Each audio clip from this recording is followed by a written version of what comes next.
नमस्कार, मनी गुरु की इस खास पेशकश में आप सभी का स्वागत है। मैं हूं स्वाति रायना। बाजार के जोश में कहीं होश ना गवा बैठे, इसलिए चाहिए एक स्मार्ट इन्वेस्टमेंट प्लान। आज हम आपको बताएंगे म्यूचुअल फंड निवेशक कैसे इस तेजी का फायदा उठा सकते हैं और एसआईपी निवेश से बना सकते हैं long term wealth creation plan. इसी पर चर्चा करने के लिए हमारे साथ फिरोज अजीज हैं, डेप्यूटी सीईओ आनंद राठी वेल्थ। फिरोज, बहुत स्वागत करते हैं आपका मनी गुरु के आज के इस खास कार्यक्रम में। और एक बार फिर से हम जब बात कर रहे हैं तो बाजार में एक शानदार तेजी है, एक पॉजिटिव माहौल हम बाजार में देख पा रहे हैं। मैं आपसे समझना चाहती हूं कि इस बार की तेजी क्यों इतनी खास है। नमस्कार स्वाति जी। देखिए, जैसे आपने सही फरमाया कि मार्केट एक नए स्तरों पे है, ऊपर के स्तरों पे है। ये बहुत अच्छी बात है और ये बात खास भी है क्योंकि इस बार जो तेज़ी मिली है ये दो कारणों से मिली है। इंडिया की जो कंपनियां हैं, जो कंपनियों की आई है वो अच्छी तरह से बढ़ी है। अगर हम निफ्टी की 50 निफ्टी कंपनियों की बात करें तो 2020 वित्तीय वर्ष में उनकी कमाई थी 530 रुपए की, फिर वो बढ़ के FY21 में 770 हो गई, फिर 820 और इस साल 940 रुपए की कमाई हो रही है हर एक निफ्टी के पीस की, और अगले साल 1075 की कमाई की उम्मीद है। तो जो आई बड़ी है कंपनियों की वो काफी अच्छी तरह से बड़ी है। That's point one. So it's a fundamental driven rally. और दूसरा, जो हमारे देश की रिलेटिव इंपॉर्टेंस और रिलेटिव अट्रैक्टिवनेस है दुनिया भर के मुकाबले, वो काफ़ी बेहतरीन है। जो दुनिया जूझ रही है जिस कारणों से, महंगाई और ब्याज दरों से, इंडिया की जो महंगाई है वो लॉन्ग टर्म एवरेज से कम है। इंडिया की जो ब्याज दरें हैं, 10 ईयर की जो गवर्नमेंट की ब्याज है, उसको अगर मैं आधार मानूं तो हम लॉन्ग टर्म एवरेज के इर्द गिर्द हैं। और दुनिया में, विश्व भर में ब्याज दरें नई सदियों की पीक्स टच कर रही हैं। So point is the world is grappling with two problems, it's business as usual for India. ये दोनों कारणों से आई थिंक ये रैली काफ़ी फंडामेंटल है। और तीसरा कारण जिसमें आपको भी बहुत बड़ा श्रेय जाता है कि इंडियन रिटेल जो है वो लालसा के आधार पे आज एसआईपी नहीं कर रहा है, एजुकेशन के आधार पे अच्छी बड़ी बड़ी एएमसीओ ने जो प्रचार किया, जो एजुकेशन की, उसके आधार पे ये एसआईपी का आंकड़ा बढ़ा है, ना कि लालसा की। क्योंकि अक्टूबर तक मार्केट 18,800 ही थी, 2021 में भी 18,800 थी, अक्टूबर में 18,500 थी। तो 2 साल मार्केट घूम फिर के वहीं की वहीं आ गई, बट एसआईपी का आंकड़ा 10,000 से बढ़ के 17,500 के ऊपर आ चुका है। क्योंकि रिटेल लालच के चक्कर में नहीं आ रहा है इस बार, पढ़ाई के चक्कर में, गोल के चक्कर में आ रहा है। तो that's why I am a little more bullish. बिल्कुल। और हमारे साथ एक और खास एक्सपर्ट है, उनका परिचय करा देते हैं। एसबीआई म्यूचुअल फंड के joint CEO and deputy managing director DP Singh. DP sir, आपका बहुत स्वागत है आज बेहद ही खास हमारे इस कार्यक्रम में। हम ऐसे मौके पर सर बात कर रहे हैं जब बाजार नई ऊंचाइयों पर है। जो एम्फी के भी आंकड़े आए हैं उसमें भी एक अलग ही जोश नजर आ रहा है। तो हर जगह हम एक लाइफ हाई सिचुएशन में है। मैं सर आपके एक्सपर्ट व्यू में जानना चाहती हूं कि आपकी नजर में ये तेजी इतनी खास क्यों है, और कीपिंग इन माइंड चाहे बाजार ने लाइफ हाई क्यों ना छुआ हो, या पिछले 9 महीने में या साल भर में हमने बाजार के अलग अलग रूप भी देखे हैं, निवेशकों का भरोसा म्यूचुअल फंड से बिल्कुल भी डगमगाया नहीं है सर। सबसे पहले तो स्वाति जी बहुत बहुत शुक्रिया मेरे को इस प्रोग्राम में बुलाने के लिए। और जहाँ तक आपके सवाल का उत्तर देने से पहले मैं कहूँगा, जो भी फिरोज भाई ने जो भी बोला है वो बिल्कुल सही है कि आज एक बहुत बुलिशनेस है हिंदुस्तान की तरफ। जब लोग बहुत सारी प्रॉब्लम्स के साथ जूझ रहे हैं ऑल अक्रॉस द वर्ल्ड, उस वक्त वो एक आशा की किरण जो हिंदुस्तान में दिखाई दे रही है कि यहाँ पे ग्रोथ रेट हमारा बहुत बढ़िया है। हमारा जीडीपी ग्रोथ 7.6% है, वर्ल्ड की फास्टेस्ट ग्रोइंग इकोनॉमी है, मैन्युफैक्चरिंग हब बन रहा है। सारी बड़ी बड़ी कंपनियां पूरे विश्व से यहाँ पे आके अपना काम शुरू कर रही हैं। तो उससे जो यहाँ का जो छोटे या मझोले किस्म के जो बिजनेस हैं उनका काम बहुत बढ़ेगा। क्योंकि कोई भी जब बड़ी कंपनी आती है तो अपनी वो लॉजिस्टिक सपोर्ट के लिए, अपनी दूसरे पार्ट्स की सपोर्ट के लिए यहाँ के बिजनेस से अपने सामान लेती है। और जिस तरह से बताया गया कि 30% से ऊपर की ग्रोथ निफ्टी ने दी है, तो ऐसी बुलिशनेस रहना एक स्वाभाविक चीज है। और दूसरा एक जो राजनीतिक अनसर्टेनिटी थी, ये जो इलेक्शन के रिजल्ट है उसके बाद लोगों में एक ऐसा नजरिया बन गया है कि शायद ये वाली सरकार जो है ये ऐसे ही आगे काम करती रहेगी अगले 5 साल तक। तो उसकी वजह से अनसर्टेनिटीज थोड़ी कम हुई है, और उसकी वजह से जो हिंदुस्तान का निवेशक है उसका जो कॉन्फिडेंस है, जो उसका एक चीजों की देखने का नजरिया है वो बहुत बड़ा है।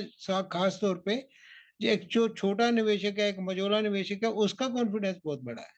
और उन लोग जो जितने भी वो लोग उस कैटेगरी में हैं, वो म्यूचुअल फंड के थ्रू आज पैसा डालना चाहते हैं, क्योंकि म्यूचुअल फंड का जो ये कार्यक्रम चला, म्यूचुअल फंड सही है का जो एक एजुकेशन कैंपेन चला, उसकी मद्देनजर अभी 17,500 करोड़ रुपया एसआईपी के थ्रू आता है, जो कि पूरे विश्व भर में एक सक्सेस स्टोरी है।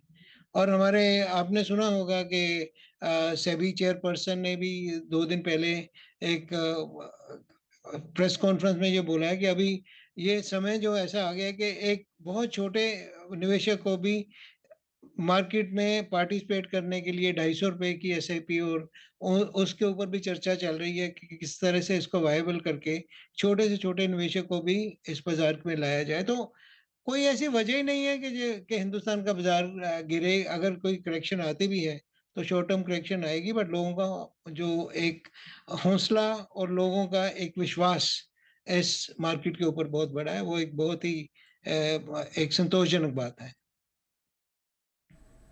बिल्कुल सर, तो ये एक उत्साहवर्धक और एक लॉन्ग टर्म एक जो स्टेबिलिटी है हमारी अर्थव्यवस्था की भी, हमारी बाजार की भी, उसको दर्शाता है।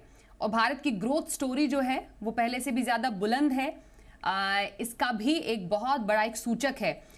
फिरोज, डीपी सर ने जो एक बात की थी उस पर मैं आपसे इनफैक्ट जानना चाहती हूं, और उसके बाद मैं बाजार की तेजी में अभी निवेशक को करना क्या है, या नया निवेश करें या नहीं करें, उस पर एक रिएक्शन लूं। लेकिन उससे पहले जो एक छोटे एसआईपी की बात की डीपी सर ने, ये बहुत इंपॉर्टेंट है, क्योंकि जो सेबी चेयरपर्सन ने कहा कि अभी मिनिमम 500 रुपए से आप एसआईपी की शुरुआत कर सकते हैं, वो हमें लगता है कि 500 रुपए तो क्या ही है 500 रुपए, लेकिन वो चाहते हैं कि इससे भी छोटा जो एक रकम है उससे अगर एसआईपी की शुरुआत की जाती है, वो अगर एक मिनिमम बेस वैल्यू रखी जाती है तो ज़्यादा से ज़्यादा लोग इसमें शामिल होंगे, फाइनेंशियल इंक्लूजन में मदद होगी, और शायद इस पूरी इंडस्ट्री को और बड़ा करने में मदद हो सकती है। इस थॉट के पीछे क्या एक मंशा हो सकती है? स्वाति जी, जैसे डीपी सर ने कहा कि ये जो छोटी टिकट्स हैं, देखिए जो मेट्रो में रहता है उसको लगता है कि भाई 500 रुपये कौन सी बड़ी अमाउंट है, बट जो आदमी मजूरी भी कमाता हो, दिन के कमाता हो, हफ्ते भर के कमाता हो, उसके लिए 500 रुपये बड़ी अमाउंट हो सकती है। और 500 रुपये पर स्कीम है ये, और पूरी स्कीमों को मिला के नहीं। एक इंसान को अगर आप 100 रुपये की एसआईपी कराएंगे तो वो 2 स्कीमें खरीद सकता है 250 की। तो ये जो इंडियन रिटेल को शामिल करने के लिए टिकट साइज कम करने की जो बात है वो बहुत अच्छी बात है। और आप भी देखें, अगर किसी के पास हफ्ते दर की एसआईपी करनी है, एक महीने दर नहीं करनी है, तो वो हफ्ते की भी कर सकते हैं। तो जितनी आप उसको रिटेल करेंगे उतना वो स्ट्रक्चर्ड इकोनॉमी में सेव करेगा। आज की डेट में हमने देखा होगा कि काफ़ी लोग छोटी छोटी जो दुकानें चलाते हैं, वो कोई आता है उनसे 20 रुपये दिन के एंड के लेके जाता है अपनी बचत करने के लिए। तो ये जो सेगमेंट है रिटेल सेगमेंट, उसके लिए जितना हम रिटेल कर सकें लॉजिस्टिकली, वो बहुत इंपॉर्टेंट है। आज हम डिजिटाइजेशन की बात करते हैं, जो बहुत अच्छी तरह से म्यूचुअल फंड इंडस्ट्री ने दर्शाया है। इतने अरबों ट्रांजैक्शन, करोड़ों ट्रांजैक्शन हो जाते हैं और ग्लिच नहीं आती। तो ये बहुत बड़ी इंफ्रास्ट्रक्चर बिल्ट है। तो अब इंफ्रास्ट्रक्चर टेस्ट होने के बाद अगर अमाउंट्स छोटी करें तो उसको और दुगने इन्वेस्टर हैंडल करने की क्षमता ऑलरेडी टेस्टेड है, तो क्यों ना अमाउंट्स छोटी की जाएं। That's point 1। सो आई बहुत सहमत हूं, क्योंकि ये सहमति इंपॉर्टेंट इसीलिए है क्योंकि मैं ये आंकड़े देख रहा था कि एसआईपी के पैसे हटा के अगर हम बड़े लोगों के पैसे देखें तो वो पैसे निकले हैं। अगर हम एसआईपी का आंकड़ा देखें 2020 का, और एसआईपी के माध्यम से जो पैसे आए थे FY20 में, उसको हटा दिया है तो 1.5 लाख करोड़ 1,47,000 करोड़ लमसम इन्वेस्टरों ने निकाल लिया कोविड के साल में। उसके बाद 67,000 करोड़ निकाल लिया।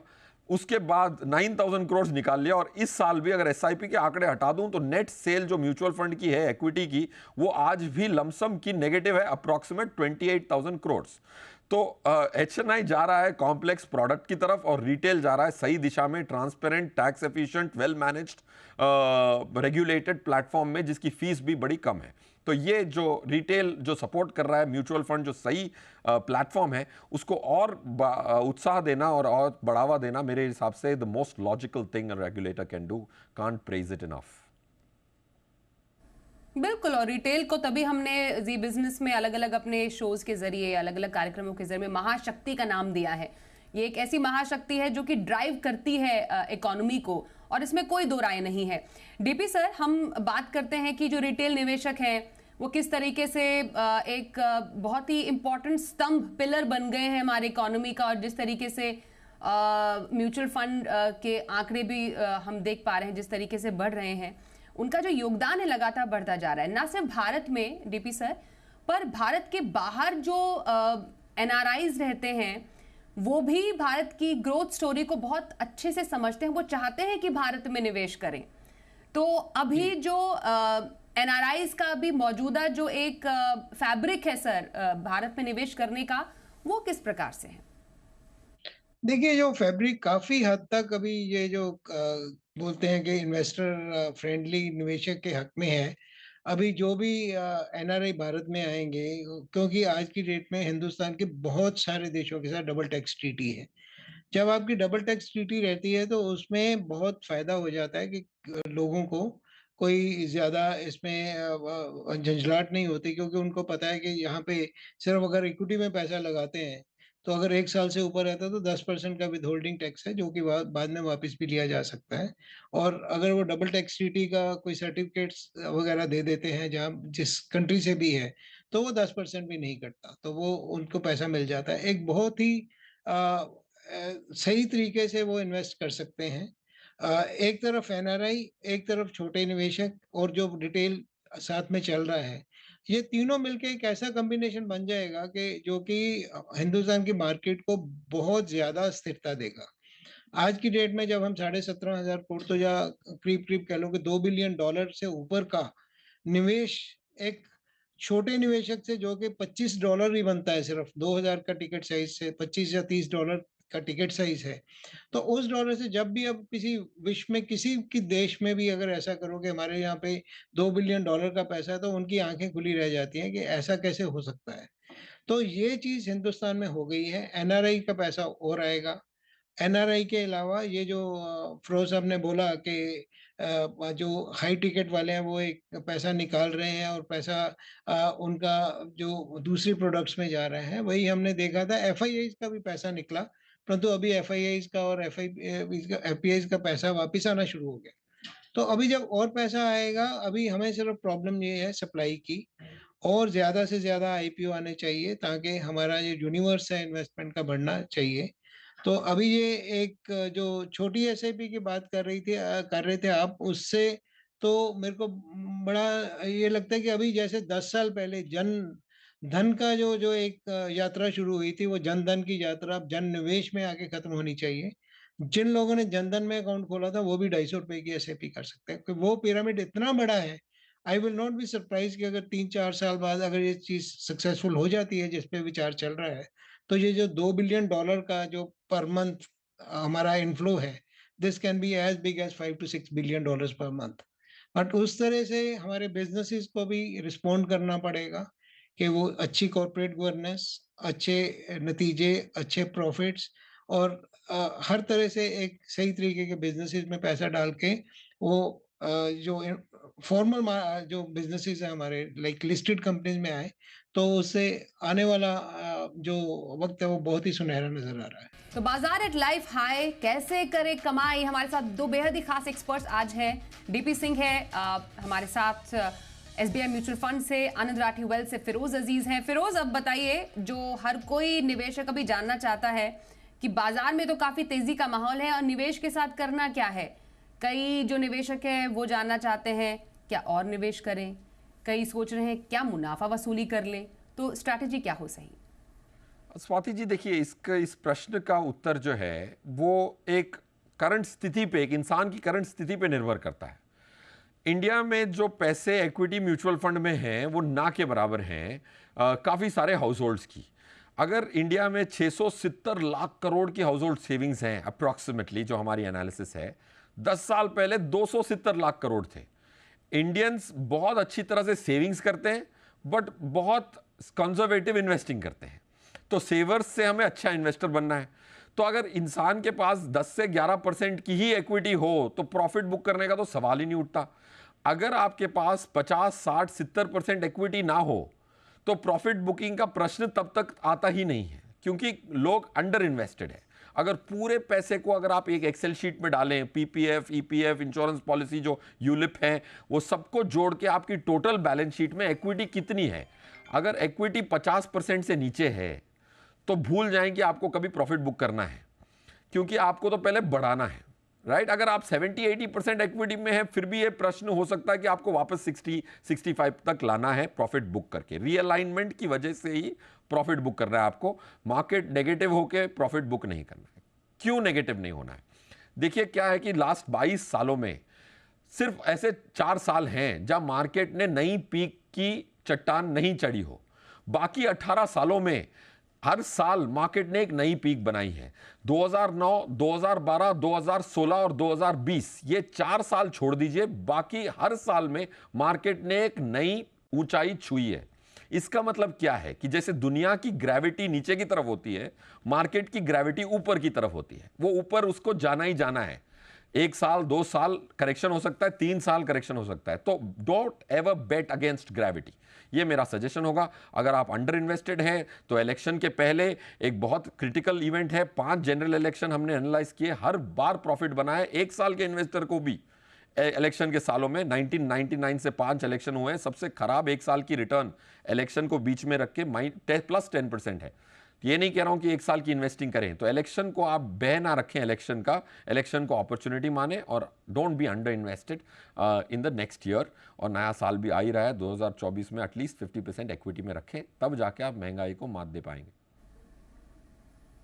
बिल्कुल। डीपी सर, मैं एक रिएक्शन आपसे इसी पर लेना चाहूंगी कि आपने क्योंकि इतने सारे अपने एक्सपीरियंस में इतने सारे साइकिल्स देखे हैं, मार्केट हाइज के, मार्केट लोज के, जो एक निवेशक की एसेट एलोकेशन स्ट्रैटेजी होती है इस टाइम पर, उसको बदलना क्या जरूरी है, क्या कब बदलना चाहिए? देखिए, इसमें इस सवाल का जवाब 2 तरह से हो सकता है। एक तो वो निवेशक जो ऑलरेडी मार्केट में है, परंतु एक बहुत बड़ी संख्या ऐसी है, क्योंकि हमारी पेनिट्रेशन जस्ट 8 से 9% है। बाकी 90% अभी तक मार्केट में आए ही नहीं। जो तो व्यक्ति, जो निवेशक ऑलरेडी मार्केट में है, और जैसे फिरोज ने बताया, अगर उनकी एलोकेशन 70 टू 80% इक्विटी में है तो उसमें एसेट एलोकेशन का देखा जा सकता है। परंतु एक जो नया निवेशक आया है, उसको भी एसेट एलोकेशन के हिसाब से एंटर तो करना ही चाहिए। और आज के दिन में म्यूचुअल फंड्स के ज़रिए से बहुत से ऐसे हाइब्रिड फंड्स हैं, जो कि फर्स्ट टाइमर्स के लिए बनाए गए हैं। जैसे अगर कोई बहुत ही कम रिस्क एपेटाइट वाला व्यक्ति है, तो उसको एटलीस्ट अपने कंजर्वेटिव हाइब्रिड के साथ शुरू कर देना चाहिए, जिसमें 20 से 25% इक्विटी होता है, 75% डेट होता है। जो उससे थोड़ा ज़्यादा रिस्क लेने वाला है, वो मल्टी एसेट क्लास में या इक्विटी सेविंग में या बैलेंस एडवांटेज में आ सकता है। जो थोड़ा ज़्यादा रिस्क ले सकता है, वो अपना एग्रेसिव हाइब्रिड में आ सकता है, या फिर उसके आगे जो लार्ज कैप फंड जो है हमारी कैटेगरी में, उसमें आ सकते हैं। तो ये एसेट एलोकेशन एक बहुत ज़रूरी है, परंतु इसको अपने हाथ में ना रख के ये किसी प्रोफेशनल फंड मैनेजर को देना बहुत ज़रूरी है। और आज की डेट में जो टैक्सेशन का भी खास तौर पे पिछले साल जो डेट कैटेगरी में जो चेंजेस किए गए, उसमें भी अगर आपको ज़्यादा टैक्स एफिशिएंट वे में इन्वेस्ट करना है, तो इट्स वेरी नेसेसरी कि किसी टैक्स के झंझट में ना पड़ के एक इक्विटी सेविंग्स फंड या बैलेंस एडवांटेज फंड कैटेगरी, जो कि एक इक्विटी टैक्सेशन का बेनिफिट देते हैं, या जो मल्टी एसेट जो फंड है, जो कुछ फंड हाउसेस इक्विटी का टैक्सेशन या कुछ हाउसेस डेट का देते हैं, और उस डेट में भी आपको इंडेक्सेशन का बेनिफिट मिल जाता है। इंडेक्सेशन का मतलब कि आपकी जो मुद्रास्फीति होती है, जो इन्फ्लेशन होती है, उसको निकाल के जितना रिटर्न है, उसी के ऊपर आपको 20% टैक्स देना है, तो वो भी एक बहुत बड़ी क्लास है, परंतु उसमें वही व्यक्ति पैसा लगाना चाहिए जिसका 3 साल का टाइम है। तो ये asset allocation through mutual funds is very important, but your basic question, yes, asset allocation is very necessary. एक गोल्डन रूल है कि अपने घर को छोड़ के जिस घर में आप रहते हो उसको किसी एसेट एलोकेशन में ना लेके, उसके अलावा जितनी भी इन्वेस्टमेंट है at least 70 to 75% should be in financial assets. आप रियल एस्टेट या फिजिकल एसेट्स में 20 से 25% ही रख सकते हो। तो अगर वो उसको मटेरियल एसेट जो है उसमें भी अगर एलोकेशन करना है तो ये मल्टी एसेट एलोकेशन, जिसमें गोल्ड में, डेट में, इक्विटी में पैसा लगता है, तो ये फंड्स उसका ध्यान रख लेते हैं। क्योंकि हर एक व्यक्ति, एक मिडिल लेवल के व्यक्ति के लिए अपने लेवल पे एसेट एलोकेशन करना एक बहुत बड़ी झमेले वाली बात है और उसको रीसेट करना is very difficult. So mutual funds एक उसका बहुत बढ़िया सॉल्यूशन जो प्रदान करते हैं एक निवेशक को, उसके ऊपर ध्यान देना बहुत ज़रूरी है। बिल्कुल। और शो के अंत में फिरोज, आखिरी सवाल आपसे होगा ये, जैसा मैंने शुरुआत में बोला था कि बाजार की इस जोश में कोई अपना होश ना गवा बैठे, इसलिए आपको एक स्मार्ट इन्वेस्टमेंट प्लान बनाना चाहिए। तो एक स्मार्ट इन्वेस्टमेंट प्लान बनाने के लिए किन गलतियों से अभी बचे, क्योंकि हम कई बार इतने ज़्यादा इमोशन से भर जाते हैं कि बाजार इतना ज़्यादा अच्छा कर रहा है तो क्या करें, तो किन गलतियों से बचे? अब मेरे हिसाब से जज्बातों को आपने आप को काबू करने ना दें, भले ही डर हो या लालच हो या ये फीलिंग हो कि मैं मिस आउट कर रहा हूँ, ये तीनों जज्बात को आपने आप पे हावी होने ना दें। पैसे मैनेज करना या पैसे निवेश करना दोनों दिल और दिमाग दोनों का काम है। काफ़ी बार दिल हमें कुछ और कहता है, दिमाग कुछ और कहता है, आंकड़े कुछ और कहते हैं, तो हमेशा आंकड़ों के आधार पे करें। एसआईपी को कभी ना रोकें। अगर आपने एसआईपी रोक दी तो आपने जो मार्केट की उतार चढ़ाव से जो एसआईपी को बेनिफिट मिलता है, जब ऊपर जाती है तो कम यूनिट्स खरीदे जाते हैं और जब नीचे होती है तो ज़्यादा यूनिट्स मिलते हैं। तो ये जो इसको कहते हैं रुपी कॉस्ट एवरेजिंग, इसका फ़ायदा बंद हो जाता है अगर आप एसआईपी कभी बंद करें। एसआईपी की स्टॉपेज कभी ना करें, दैट्स वन।